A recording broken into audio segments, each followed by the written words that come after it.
Alright, so this is going to be a continuation of our discussion of the second chapter. In the previous video, we talked little bit about atoms, how they're composed of subatomic particles, protons, electrons, and neutrons, atomic number, mass number. Let's go and talk about compounds a little bit. Remember, a compound is a chemical combination of elements. And there's two major types of chemical bonding. Okay, so the first is ionic bonding. Okay, and ionic bonding is based upon the transfer of electrons from one atom to another. So one atom gives up electrons and the other atom takes the electrons. And this usually, or not usually, almost always involves a metal and a non-metal. So for example, salt, which is sodium chloride, we'll get to the nomenclature in a minute. Combination of sodium and chlorine, or a combination between sodium and oxide, right? Sodium's a metal, it's in that first group. Chlorine is a halogen, it's a non-metal. Oxygen is a non-metal, right? So you have a metal and a non-metal. On the other hand, covalent bonding is something else. Covalent bonding is based on the sharing of electrons between the bonded atoms. Now this is usually going to involve two different nonmetals.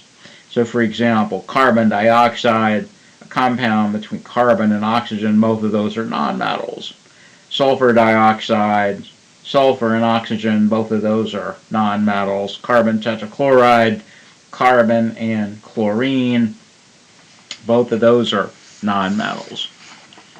Right, so in the previous video we talked a little bit about isotopes. Okay, how atoms can have a variable number of neutrons. Well, atoms can also lose and gain electrons. Okay, and basically this is what ions are. Okay, so atoms can lose or gain electrons forming ions.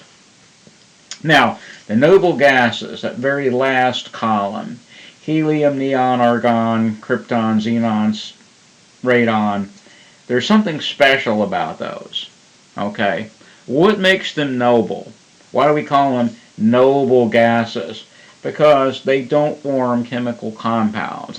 That's actually a little bit of a fib. They do form chemical compounds, or some of them do, but only under extreme conditions. We'll say they don't normally form chemical compounds. So there's something inherently stable about these elements. And there's a certain number of electrons are more stable than others, right? Now, we already saw that, right, that this number is the atomic number, which is the number of protons. But if an atom is neutral, then the number of protons equals the number of electrons, right? So we could also think of this as the number of electrons. So 2, 10, 18, 36, 54, 86. There's something special about these numbers of electrons.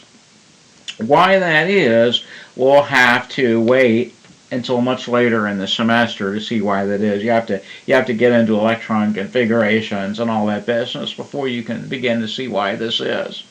But just take this on faith for the moment. Okay? So all other elements lose or gain electrons to obtain the same number as the nearest noble gas. What chemical bonding is all about. It's the other elements trying to emulate the noble gases, to lose or gain electrons to get the same number as the nearest noble gas. Alright, so metals typically, they're on the left side of the periodic table. They are typically just 1 or 2 electrons past the nearest noble gas. So they tend to lose electrons and form positive ions called cations. Positive ion is called a cation. So for example, if we find sodium in our periodic table, right? Sodium, it's a alkali metal. It's right here, chemical symbol Na, right? It has an atomic number of 11. So a sodium atom has 11 protons and 11 electrons. Now, The nearest noble gas would be neon, which has 10 protons and 10 electrons. So sodium wants to have the same number of electrons as neon. How does it do this? By giving up an electron. See, here it had 11 protons and 11 electrons, so it gives up electrons. So we still have the 11 protons, but now we only have 10 electrons, so it now carries this positive charge, which is represented with a superscript here. Charges are represented with superscripts. But by giving up that electron, it comes to have the same number as neon. It comes to have one of those special numbers of electrons. Okay, but it's important to note that sodium does not become neon. Okay, sodium does not become neon. It comes to have the same number of electrons as neon, but it does not become neon because chemical identity is determined by the number of protons. As long as it has 11 protons, it's some sort of species of sodium. So the sodium plus ion is considered to be a chemical species of sodium. Okay. So all of the alkali metals, what's true of sodium is true of all the alkali metals. They all will lose one electron to get the same number as the nearest noble gas. Okay, so basically you sort of, if we cut the middle out of the periodic table, and here we have the alkali metals, and here we have the noble gases. They all want to go backwards and get the same number of electrons as the preceding noble gas. So lithium plus has the same number of electrons as helium. Lithium wants to be like helium. Sodium plus has the same number of electrons as neon. Okay. Potassium ion, K plus, has the same number of electrons as argon. Rubidium ion has the same number of electrons as krypton, and the cesium ion has the same number of electrons as xenon. Right, so lithium wants to be like helium, sodium like neon, potassium like argon, rubidium like krypton, and so forth. Now, nonmetals, on the other hand, they're on the right side of the periodic table. They're pretty close to having the same number of electrons as a noble gas. So they don't lose electrons, they gain electrons and form negative ions called anions. Okay? So if we look at, let's say, fluorine, and fluorine has 9 protons and 9 electrons. Well, fluorine wants to have the same number of electrons as neon. 10 protons and 10 electrons. So how can it do that? By gaining an electron. It just picks up one. All it has to do is get one more electron, and then it can have that magic number. So fluorine forms a negatively charged ion, okay, called a fluoride ion. And then if we look at oxygen, now oxygen is right to the left of fluorine. So you have one less proton and one less electron. So if you have 8 electrons and you want to have 10, well, guess what? Now you're going to have to gain 2. So you don't form a -1 ion, you form a -2 ion. Oxygen has to pick up 2 electrons to get the same number as the nearest noble gas. So, long story short then, is we can predict what ion an element is going to form based upon its position on the periodic table. Right, so we already saw where all the group 1 metals, all the alkali metals form a +1 ion. All the group 2s form a +2 ion. All the group 17s, that's the halogens, form -1 ions. And all the group 16s, that's the oxygen group, form -2 ions, right? So everything here is going to form a +1. All the alkali metals, +1. All the alkaline earth metals, +2. All the halogens, -1. And then the oxygen group is going to be -2. and aluminum would form a +3, right? So +1, +2, and +3 for aluminum, okay? And then these ones here in the middle kind of don't really like to form ions. We'll get to that. So we said there's two types of bonding, ionic bonding and covalent bonding. We're now in a position where we can talk about ionic bonding, right? So ionic bonding is based on electron transfer. One element gives up an electron and one element takes the electron. And now you see why an ionic bonding almost always involves a metal and a nonmetal.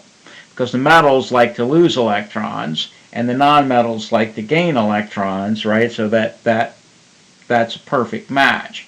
So the one element, the metal, loses electrons, right? So in the example here, the sodium ion becomes the sodium ion. It gives up an electron, okay? And then another element, the nonmetal, takes the electron, right? So in this case, in the formation of sodium chloride, a chlorine atom takes the electron and becomes a chloride ion. You see, matter is always conserved. Now, this is why ionic bonds are between a metal and a nonmetal, right?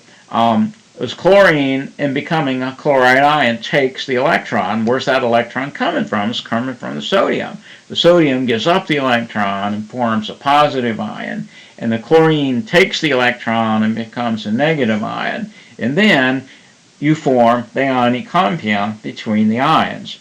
An ionic compound is a three-dimensional array of positive and negative ions. It's held together by electrostatic forces of attraction. In other words, the forces of attraction between the positive and negative ions.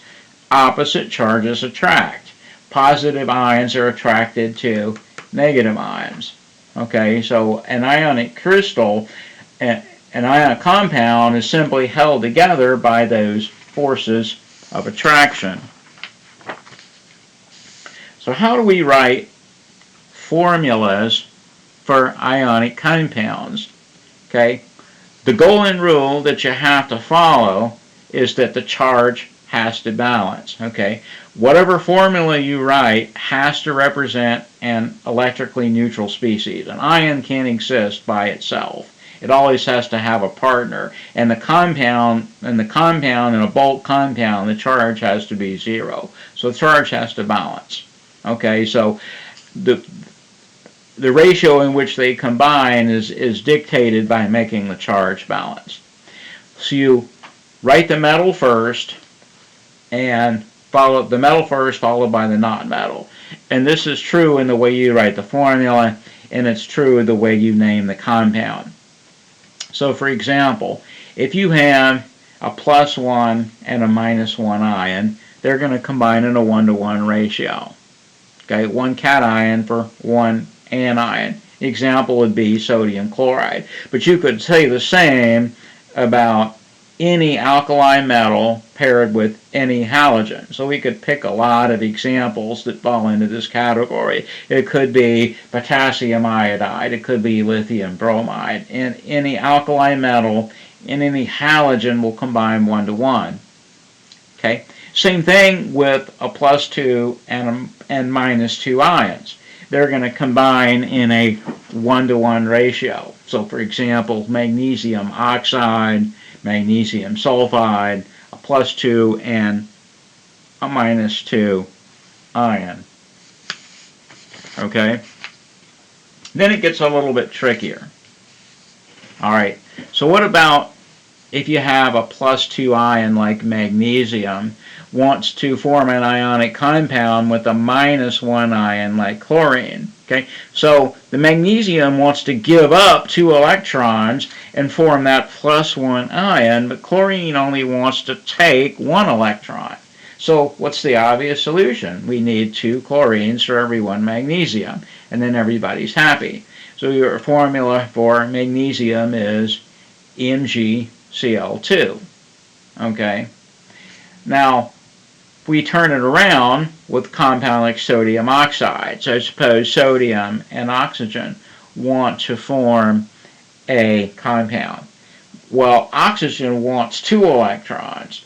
Oxygen has to form a -2 ion, but sodium only wants to give up 1 electron. So our obvious solution is that we need 2 sodium atoms for every oxygen, so they're going to combine in a 2-to-1 ratio. Well, your formula is Na2O. Now this is an important concept that you should get in formula writing, that a subscript always refers to the element that comes before it, right? So you see this 2 right here. That refers to the sodium, not the oxygen. Subscripts in formulas indicate the number of atoms present, but they always come after the chemical symbol. In other words, they refer to what comes before it. Just like the MgCl2 here, the 2 was put after the chlorine. The 2 refers to the chlorine here, the 2 refers to the sodium here, not the oxygen. Okay, so chemical symbols, subscripts are used in formulas, and they refer to what comes before. All right. So, ionic compounds can include polyatomic ions. Now, this, of course, begs the question, what is a polyatomic ion? Okay, a polyatomic ion is a molecule that carries a charge. Typically, the bonding in a polyatomic ion is itself covalent, but it carries a charge. Okay, so here's some of your common polyatomic ions. Your -1 ions include nitrate, NO3-, nitrite, NO2-, hypochlorite, chlorite, chlorate, acetate, permanganate, MnO4-, okay, -2 ions, and these are all -1 ions. -2 ions include sulfite, sulfate. Sulfite is SO3 2-, sulfate SO4 2-, carbonate CO3 2-, chromate CrO4 2-, dichromate Cr2O7 2-. The only common -3 ion is phosphate, PO4 3-, and the only really common +1 ion is ammonium. And I realized I left one off my list here of my -1 ions. ClO4- is perchlorate.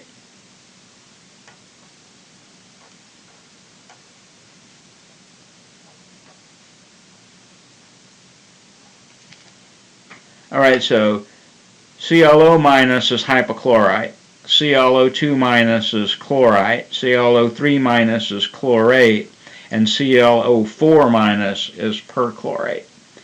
Now, I try to keep memorization to a minimum, but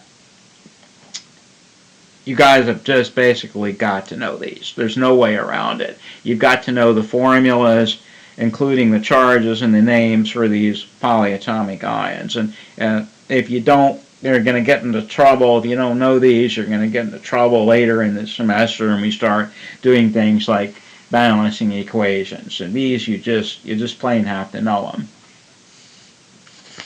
So, ionic compounds can include polyatomic ions. Okay? Now, our golden rule is the same as it was before when we were dealing with monatomic ions. The charges have to balance. In other words, your formula has to represent an electrically neutral species. Alright, so for example, suppose we want to write the formula for sodium carbonate, right? Well, if you know your polyatomic ions, you know the formula for carbonate is CO3 2-. It's a 2- ion.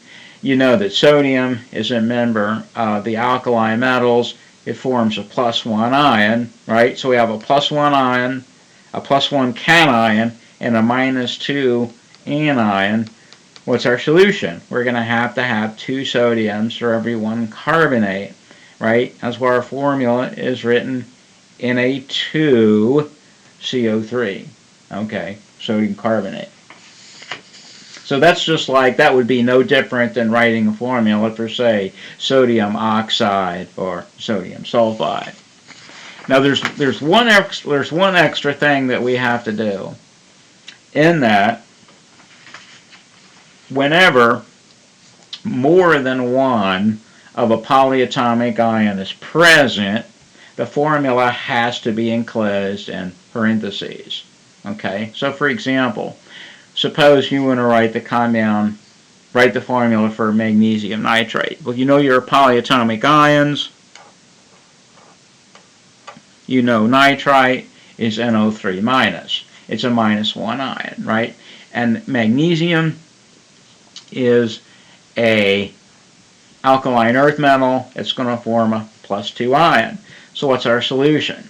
To make the charges balance, we have to have 2 of these for every 1 of these, right? So our formula is MgNO3 But now, because there's 2 of the polyatomic ions, right, that has to be put in parentheses. And the 2 refers to everything in the parentheses. It means you have 2 whole nitrite ions. So ultimately, the 2 operates on the whole formula. So ultimately, you'd have 2 nitrogens and 6 oxygens. Okay, getting a little bit ahead of myself there. But anyway, you have to put the polyatomic ion in parentheses, right? That separates the 3 from the 2. Because otherwise, without the parentheses, that would be read as MgNO32, as opposed to MgNO32. Would be very different. Same thing with calcium phosphate. Okay, so phosphate, that's our 3- polyatomic ion. So phosphate is PO4 3-. And you say, okay, now how are we going to get a neutral compound? Calcium is another alkaline earth metal. It's a +2. So how do we get a neutral compound between a +2 and a -3? The only way to make the charges balance is to have 3 of these and 2 of these. Is to have 3 of the +2 ion and 2 of the -3 ion, and that way the charges add to 0. So they're going to combine in a 3:2 ratio. So your formula is Ca3PO4 in parentheses taken twice. Okay? So how do we name ionic compounds? Nomenclature. How do we name these things?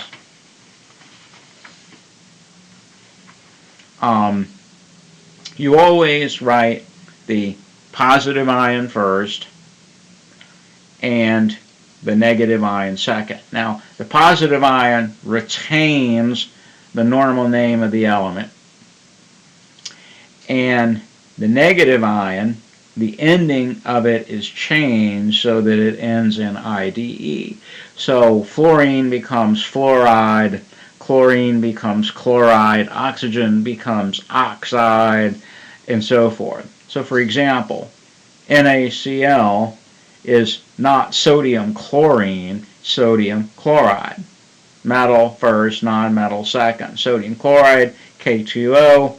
K is the chemical symbol for potassium, so K2O is potassium oxide. Not potassium oxygen, potassium oxide, because we're changing the name of that non-metal so that it ends in IDE. Now, another rule is that we do not use bi, tri, tetra prefixes to indicate the number of ions present. So when we name MgCl2 magnesium chloride, it's magnesium chloride, not magnesium dichloride.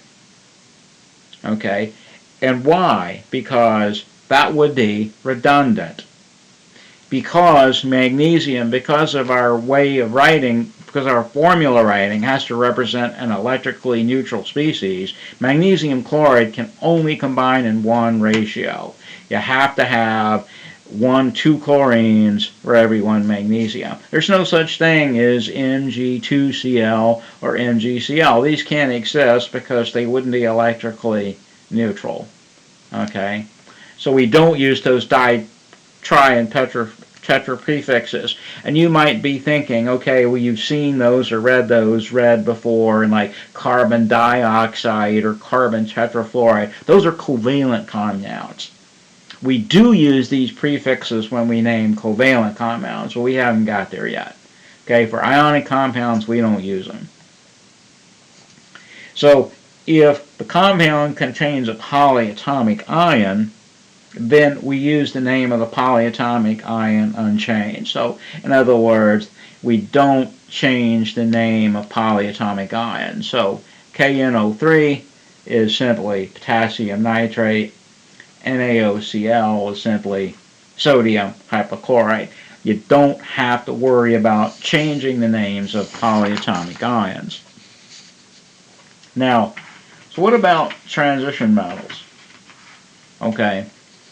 What about compounds involving transition metals? They form ions, and hence they can also form ionic compounds. But the problem with transition metals, if you want to call it a problem, is they often exhibit multiple charges. So for example, iron exists as Fe is the chemical symbol for iron. It'll do a +2 ion, and it'll do a +3 ion. Or copper. Cu is the chemical symbol for copper. It'll do a +1 and a +2. So now we have a problem. If we just say iron chloride, which compound would we be talking about? The iron 2 compound, FeCl2, or the iron 3 compound, FeCl3. Okay, so now this has to be addressed in the nomenclature. A name should be unique. There can't be any redundancy as to which compound you're referring to. So there's 2 ways to address this issue. The modern way to do it is to put a Roman numeral in parentheses following the name of the metal to specify the charge. Okay, so for example then, if we wanted to name FeCl2, that's iron 2 chloride. Whereas FeCl3 is iron 3 chloride. We're simply putting the charge in parentheses. Okay. The older style nomenclature system is to use suffixes. In other words, to change the ending of the name of the metal to indicate the oxidation state, right? So OUS refers to a lower oxidation state, and IC or IC to a higher oxidation state, right? So for iron, our 2 common charges were 2 and 3. Okay, so FeCl2, we would call that ferrous chloride. That's the lower of the 2. And FeCl3 would be ferric chloride. That's the higher of the 2. Okay. Whereas on the other hand, copper, your oxidation states or charges are +1 and +2. So CuCl, that's the lower of the 2, so that would be named cuprous chloride, and the higher of the 2 would be cupric chloride. Okay, now you kind of see one of the problems with this is OUS doesn't always mean +1. Right here it means +2, and here it means +1. It simply means the lower of the 2 common charges. Okay, so all right. So now let's go on and talk just a little bit about covalent compounds. Now a full-blown discussion of covalent bonding is going to have to wait until later in the semester. Okay. Now ionic compounds, it's easy to predict the ratio in which the elements will combine. Not so with covalent compounds. So anyway, so first of all, Covalent compounds, we said, covalent bonding is based on electron sharing between the atoms. Ionic bonding is electron donation. Covalent bonding is electron sharing. Okay, so a covalent compound almost always involves two different nonmetals. Okay, carbon and oxygen, or nitrogen and oxygen, or fluorine and chlorine, two different nonmetals. Now, one of the things about covalent bonding is that two elements can combine in different ratios. For example, CO, which is carbon monoxide, and CO2, which is carbon dioxide. Okay, two different compounds. Or, for example, sulfur, SO2 is sulfur dioxide, and SO3 is sulfur trioxide. Okay, and then, I mean, the list goes on and on. For example, if you look at between nitrogen and oxygen, you have a whole slew of compounds. But it is not easy to predict the ratio in which two elements will combine. So really, we're not going to talk about how you figure that out right now. That's going to come later in this semester. We're just going to talk about, number one, how would you recognize a covalent compound? Because it's usually two different nonmetals. Okay, and the second thing is how do you name covalent compounds? Almost the same as ionic. Okay, so first of all, the element with the lower group number is named first. So for example, if you look at a compound between carbon and oxygen, you name the carbon first because carbon is group 14 and oxygen is group 16. So the carbon is named first. So your name is carbon monoxide, not oxygen monocarbide, or carbon monoxide, not oxygen carbide. Okay, carbon, you name the lower group number first. Okay, if both elements are in the same group, the one with the higher period number is named first. So for example, you look at silicon, compound between silicon and carbon. Now, silicon and carbon are in the same group, except carbon is period 2 and silicon is period 3. Silicon is underneath carbon on the periodic table, right? So the silicon gets named first. So this is silicon carbide, not carbon silicide. Okay, or the same thing with sulfur dioxide. Okay, sulfur dioxide, compound between sulfur and oxygen. They're in the same group, but sulfur lies underneath oxygen. Oxygen is period 2, sulfur is period 3, right? So we name this sulfur first. Sulfur dioxide. Okay. The second element, now this is almost like for ionic compounds. Well, it is like for ionic compounds. The second element is changed to N in IDE.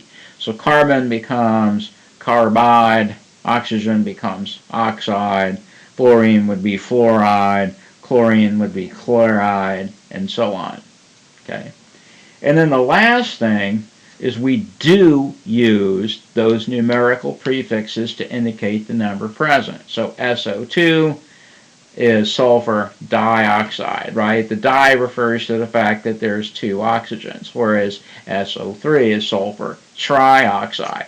And one more time, the reason why we have to do this here, whereas we did not do it when we named ionic compounds, is that it's possible for elements to combine in different ratios, where that was not possible for ionic bonding. All right, so we covered a little bit here about bonding, the two types of bonding, ionic bonding, covalent bonding, the different charges that are formed by the ions, how you write formulas for ionic compounds, how you predict the ratios in which they'll combine, and how you name covalent compounds. And we'll stop here.